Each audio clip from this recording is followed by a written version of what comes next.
So today I'm going to speak about action and being. A lot of people have questions or question me through YouTube about action and non-action. Since we're living in this physical reality and all our focus is directed to the entertainment or engaging with the projected, the physical reality, there comes a question whether how can we actually progress spiritually, and is the spiritual action or practices that are directed towards some sort of an action within the projected reality necessary for our actual spiritual evolution. And of course, it's just a spiritual perspective. Everyone can believe or disbelieve in what they want, because this is the part of this earthly experience. So it's one of the perspectives, take it this way. Everything depends on the level of awareness, the perception of the soul, the conditionings of the soul. And so everyone's spiritual understanding will depend on that. So no one is right or wrong. Everything is valid to a certain degree within a certain or for a certain scope and level of awareness. The more we refine ourselves, the more we break through certain conditionings within ourselves. These conditionings include our collective ancestral bloodlines, our personal experiences that come through the incarnation, through the down cycle, whatever limitations we carry within towards the projected reality, within the projected reality, the way we interact with the projected reality consciously and unconsciously, all our behavioral patterns, all our traumatic responses, karmic responses, all these will define our understanding of spiritual evolution. Then, in addition to that, all the already existing streams of thoughts, philosophies, understanding of life, spiritual, concepts, ideologies, all these will also, I would say, define and tarnish our perception of reality and our spiritual journeys. The spiritual journey does not actually begin until very late, until a certain point of refinement. A lot of people entertain themselves with different spiritual activities and practices, but that does not mean that they are actually on a spiritual journey, because the spiritual journey is not external. It does not depend on your lifestyle, diet, your preferences, your spiritual shopping, or motivational speeches that you may listen to, or some books you're reading. This is all just an entertainment, even in the name of spirituality, spiritual entertainment. Sometimes people are engaged in different ritualistic activities or spiritual activities where they perform some action, exercises and all. And unfortunately, fortunately, these are all probably beneficial for your physical body, maybe your well-being, maybe this is the way you try to remind yourself of something, of a higher frequency, of a higher reality, something spiritual. But spirituality is unfathomable. Spirituality is not tangible. Spirituality is something very, very subtle, yet very natural. And yet it is so much covered and buried under a thick layer of mundanity that we fail to perceive that natural being. So when we awaken spiritually, we literally simply return to the natural being. We are in the process of restoration and establishing ourselves in the natural being. And yet that does not mean anything in terms of spiritual evolution. Because spiritual evolution is about spiritual liberation from the shackles of this mundane projected reality. And we have a lot of ties with this projected reality, so it's not an easy process. And this process may take decades, lifetimes, sometimes many lifetimes of trial and error. And because we're living in this day and age where everyone is looking for quick fixes and some sort of ideology to hold on to and some quick solutions, you may find these solutions, but they will be the traps, they will be the dead ends, because none of these solutions are actually the actual solutions for spiritual evolution and liberation, because the process of liberation is very, very tedious and very, very painful. And this pain is the pain of the karmic residue. When you are trying to untie yourselves from all these different clusters of ideologies, free yourself from traumatic responses and behavioral patterns, you are to become your own, healer, therapist, your own savior. No one is going to free you unless you have that energetic potency and spiritual maturity and determination within yourself to realize the truth or the reality with capital R from the projection.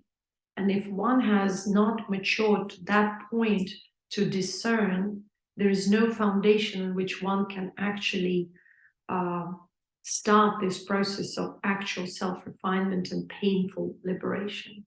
And there are different levels of liberation as well. These levels are not defined by any spiritual schools or teachers. They could be sometimes put into perspective, but there are no actual levels. All the levels are defined by the by the level of your awareness. The more you expand, the more you dissolve these karmic ties, the more you realize the corrupt patterns within your soul, the further you progress. And only further on, when you've proved to your own soul that you are pure enough, meaning you have discerned, you may come across true knowledge within yourself. It's not that you come across the true knowledge outside of the self.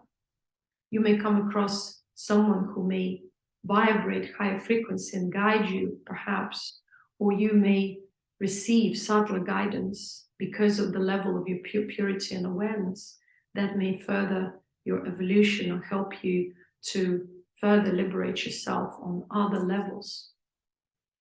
But in terms of spiritual actions, the spiritual action in reality originates from the vibration within consciousness.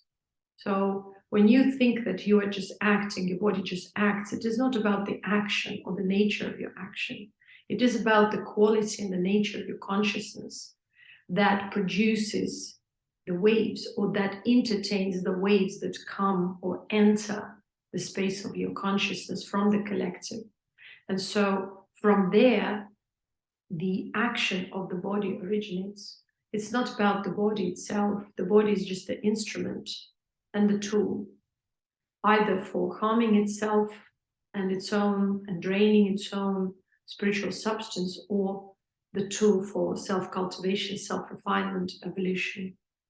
That becomes the fruit of the refined consciousness, or the consciousness that is on the path of self-refinement. Again, all these human notions of path and journey, they are relatively limited and do not actually describe the process itself, because the process is spontaneous. It cannot be predicted, because if it could be predicted, it wouldn't be the actual process of self-refinement, because it's the test of the soul.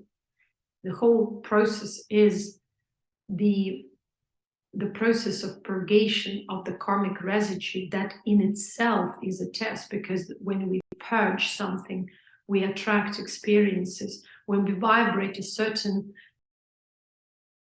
frequency level, we create and attract certain experiences and people that will invoke eventually internal patterns and reactions with which we are to work. We are not to fight and deny and push away life. We are to embrace every moment, because we are to understand that this life is the reflection of our inner being. And at this point, if this being is conflicted or producing conflicting vibrations, the same experience is manifested outside of the self.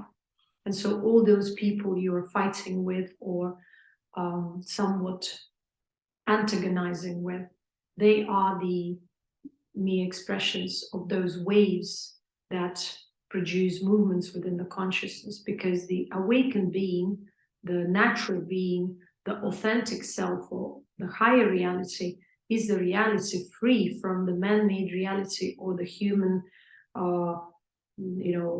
thoughts and emotions. Yes, we are capable of entertaining thoughts and emotions, but the space of the authentic being is free from those, and thus it's still. When we speak about stillness, it's not about being still externally or trying to show that you are incapable of emotions, that you are just, playing a role. The true stillness is the stillness of absorption. When you are absorbed, it means that you're absorbed into that space of the authentic self, which doesn't have all these thoughts and emotions which you usually allow from the collective to enter your space. And so when these thoughts and emotions enter your space, or these shadows of the people you interact with enter your space, you cannot even tell the difference between them and your space, or their space and your space, between their actions and your actions. These are the actual actions. These waves are the residue that eventually push us to act in a certain way, to vibrate. Even if we don't actually act, we vibrate in a very different way. We entertain lower frequencies. So we entertain these lower frequencies, and these lower frequencies are the frequency of anxiety, the frequency of restlessness, the frequency of compulsion, the frequency that pushes us into addictive and compulsive behavioral patterns, the frequency that attaches us in an anxious way to the projected reality, the frequency that pushes us to believe that we're special or chosen ones, that we are to create distance between ourselves and others internally. Again, remember that every action starts with the internal movement, the movement within your consciousness. And as Yogi Patanjali, or Siddha Patanjali, said in Patanjali Yoga Sutras, the Chitvrti Nirodha means that when your conscious space is free from any movement, then you are in an absorbed state. That is yoga. Yoga is that stillness and absorbed state. Now, when we perform different forms of actions, spiritual actions, for example, different religions teach us to pray, to, interact with God. Do we believe that these practices are the original practices of the original natural spirituality? Well, I do not intend to offend anyone. It is just a personal, again, perspective which you may take or ignore. But the perspective on all these practices is such that they are, or they've become, let's say they haven't been like that originally. They have become a mechanical action which is devoid of essence. And how can they be impregnated with essence when this essence hasn't been found from within each person? We are born into a certain ideology or religion, and we just follow it blindly. We just follow the ritualistic part of these religions without really understanding the essence. And very often we mix this essence with our own unrefined sense of self, our righteousness, or the groups that we belong to. So we have no idea of the essence. So the seed of the truth exists everywhere, whether we are aware of it or not. But until we find this seed of truth and perceive it deeply within ourselves and establish in it, we will constantly be you know, like a pendulum going from one extreme to the other, being righteous, accusing other of being wrong, and so on and so forth, because we are not holding on to the essence. If we were holding onto the essence, we would be still within. We would perceive the essence without words. We would perceive the transmission of the higher being, of the divinity, whatever we think of as divine, but without real attributes or qualities, just the higher reality, which actually does not possess any qualities and attributes of our man-made reality. And so, would we be really in action, or would we be in being? The being, higher being, is that ultimate reality, the higher frequency. When we are connected to it, we're not in the mode of trying to change our reality. Very often people who constantly try to pray for their life to change for the better sometimes invoke negative experiences through this action. They do not understand that even in the name of spirituality or accepted religions, we are performing the act of manipulation, the act of occult, the act of black magic, or some sort of lower spiritual practices in order for us to benefit from the reality, in order to change the reality. When we pray for something or someone without them giving us their consent, we're breaking the free will, the law of free will. We are trying to impose our own understanding and perception of reality onto someone else. We do not accept their choice. Then the question arises, do we really love them? Do we really accept them for who they are? Or we simply try to control and impose our own will and our own divine understanding of reality or divinity in general onto other people? When we try to stop other people from doing certain things or push them into doing certain things through our prayers, we are performing the act of black magic, the act of violating the space of consciousness and the will of other person or other people or other groups of people. So we've accepted widely that prayer is the best way to go about life. But where is spiritual perspective? Where is the perspective of higher being, non-interference, allowing other people to live the life they choose to live with their own free will and soul choices? Although I would, again, question the actual free will. Yes, everyone is in the possession of the shadows of the other, of the ideologies, so their free will is questionable. I wouldn't say people have that free will until they refine to a certain level of awareness of their patterns and would see through their patterns, not allow their patterns to tarnish their actions and ideas of life and the way to live. But the majority of people are in the clasps of the darkness of their shadows, of their ideologies, of their belief systems, of their righteousness and trauma. So their free will is in captivity of these, negative patterns, or these clusters, shadows, and clusters of consciousness, limited clusters of consciousness. And so in reality, they don't have this free will. But then those who are trying to pray and alter someone else's free will are in the same position, in the same situation. So, like it was said in one scripture, the blind tries to lead the blind. We're trying to change other people's lives without trying to change our own. We're trying to pray for someone else instead of trying to really refine ourselves and show by example our own improvement. Very often our parents or some spiritual authorities try to or are employed to pray for us, to change our lives, to, for very, very trivial tasks, like for instance, to find a job or to connect someone or to improve their, marital status or something like that. Isn't it the same as the occultists do? Isn't it the same as all the people who violate free will do? It's the same.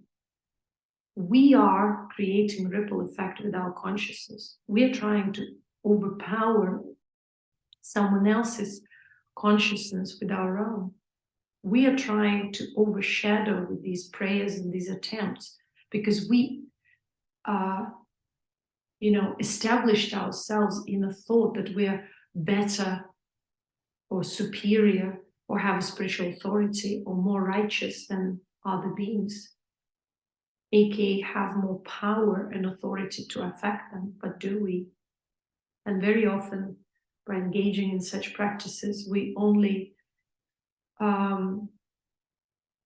impose more negativity onto ourselves, because in that case, when we establish such authority or try to act on behalf of some other person, we violate the universal law, and we have to pay for it sooner or later, or our children have to pay for it.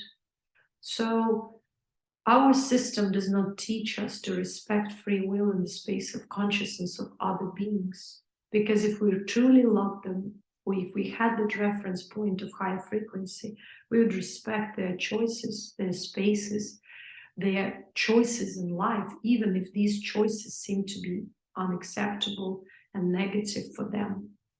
We would try to let them live their life and their karmic experiences because they came for that purpose. By trying to interfere, alter their experiences, we tangle with them. And very often we also attract negative experience to ourselves for that alteration, for that imposition. And so we are all boiling in this swamp of karmic judgment, righteousness, superiority, inferiority. We are ourselves experiencing this time of karmic judgment where we understand that we violate each other's space each and every moment. The higher teaching always teaches the universal law of non-interference. All you can do is change yourself, raise your vibration, raise your awareness level, awaken to yourself. True teachings never recruit, impose, or try to pull others out of the misery.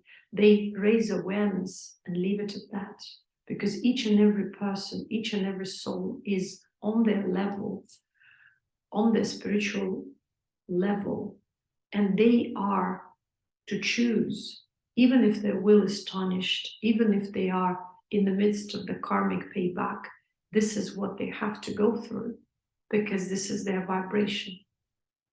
And when we speak about spiritual action, very often through these spiritual actions, we open the door to unfortunate, undesirable spiritual experience, because we don't realize how we violate the universal laws, natural space of consciousness of other beings. Sometimes because of being driven by our spiritual ambitions and power or desire for power, we tangle ourselves with beings who are servants of the darkness. And the servants of the darkness are those beings who violate other people's free will for their own superiority, yet the superiority is very limited to the man-made reality. It is foolishness and ignorance itself. Those people who serve darkness, they serve limitation. Darkness is the limitation. Darkness is ignorance. And those servants create all these different sort of manipulative games, ritualistic games. They think that if they make certain agreements with certain entities, they will live long, they will get more energy, they will get more power. But they lose themselves to these energies. They become enslaved by these energies, foolishly thinking that they are in some position of power. So be very careful and aware of these traps, because this entire realm is made of mostly spiritual traps, the traps that block the evolution, because the evolution is very simple. It starts with the restoration of the natural being and supposed to lead to the process of tedious and painful self-refinement. Painful because we're detangling, because we are untying ourselves from the familiar forms of reality, surrendering to the fulfilling and blissful, equanimous, and yet very unknown space of being. And it may be scary. But if we're pure and mature enough, we'll definitely be guided and find the way out. The process of liberation is very painful and very, very rare. To liberate one person out of this prison is very, very difficult. And why would anyone do that? That's why in true spiritual teachings, there was always a very long testing period where the person would go through a lot of, challenging situations in life, tests in life. And these again, tests, they're not from somewhere else, they're from within. Because they would need to face their own darkness so that they can dissipate it or dissolve it and rise above. Only then they would be prepared to start the evolution. So you have to be healed and go through a lot of process of refinement to just make one step towards the actual liberation. And this is the reality, whether you like it or not. You may accept it or deny it, but it is what it is. And so all we can do is embrace every moment. All we can do is step from one moment into the other. The traumatic response, the reactive response is always a projection of one moment of the situation, of one moment, or one of this moment into the infinity. That's called insanity. It's a very fine line between insanity or unhealed, unrefined state of consciousness, limited and corrupt, distorted, and the actual sane state of consciousness, because no one can tell from the outside. The more we prolong this state of traumatic existence, the more we plunge into insane, compulsive living. It means we continue doing the same thing on and on and on, expecting different results, being incapable of severing ties with the toxic environment or relationships, severing the ties with the toxic behaviors and patterns within ourselves, first of all. And so we continue blaming the reality. The insanity is blaming the reality. It's like looking in the mirror and blaming the mirror for what you see. That's insanity. Insanity is compulsive, restless, anxious behavior, action-driven, ambitious, power-driven behavior, because it's the outcome of the internal action, the wave of the lower frequency. The action is that vibration of a lower frequency that pushes then the body into all kinds of insane patterns of behavior. And nowadays, everything we accept for normality is still insanity, whether it is widely accepted or not. Everyone who is anxious, restless, compulsive, obsessive, addicted to anything within this reality is to some degree unhealed, imbalanced, and insane. It all depends, because some people are insane, but they can function in a society hiding their true self, and that true self at this point is that limited, corrupt self, and trying to put a mask and act in a socially accepted manner. And some people just cannot take it or contain it anymore, and so they go into outbursts, or they overstimulate their nervous system and go into psychotic episodes. But all of these are still the signs of insanity, whether it's covered up or exposed. Because sane person does not have internal compulsive actions That's why they always remain in stillness. And if they act out of that stillness and equanimity. But how many people are there like that? How many examples and reference points are that there? And when we are in the process of self-refinement, we're facing our darkness. It means even though we have awakened to that ultimate being, we cannot hold on to it all the time, because these negative waves from the collective, from our ancestral pool, from all these ideologies that we so far entertain, all these ideas of life, how to live life, how not to live life, all these rules, social rules, religious rules, political impositions, they're all there. Then our interpersonal behaviors, behavioral patterns, our traumas, they're all there. And so it seems like that is more real than the actual being, the higher being. And so we have to spend a great deal of time detangling, dissolving all these patterns so that we establish ourselves in that higher being. And that's only the prerequisite, that's the foundation.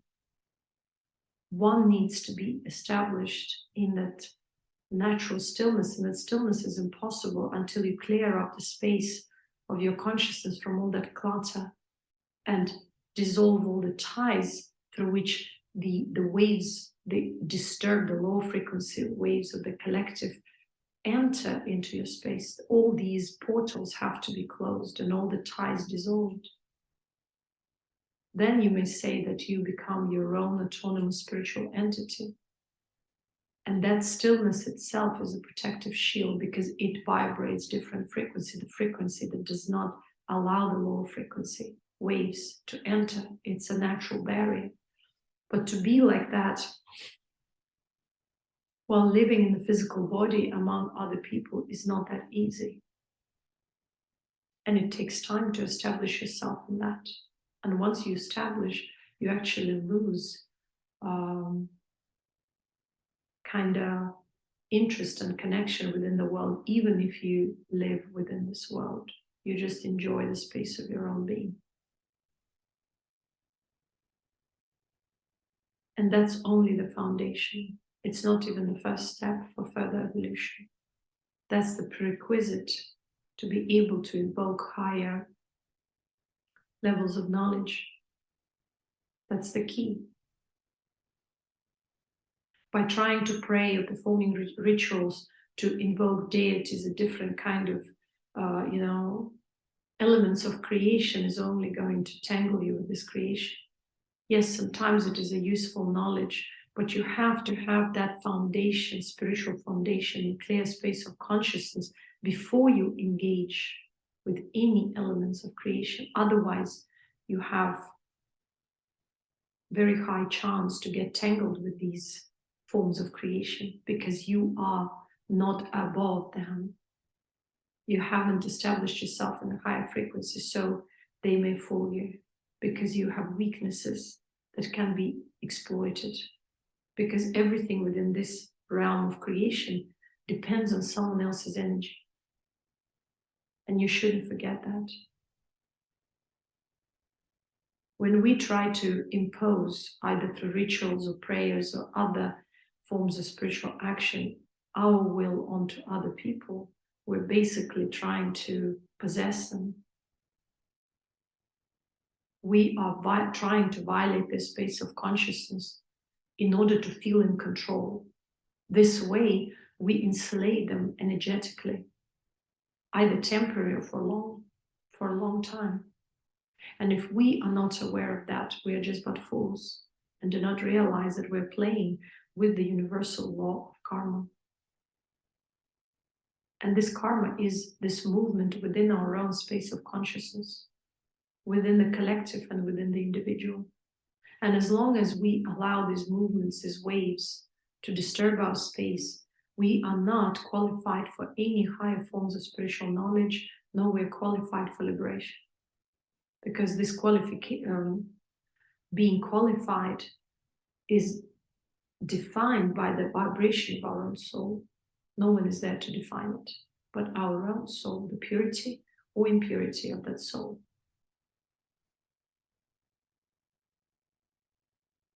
Thank you very much for your attention, and I hope that this information brought some people clarity.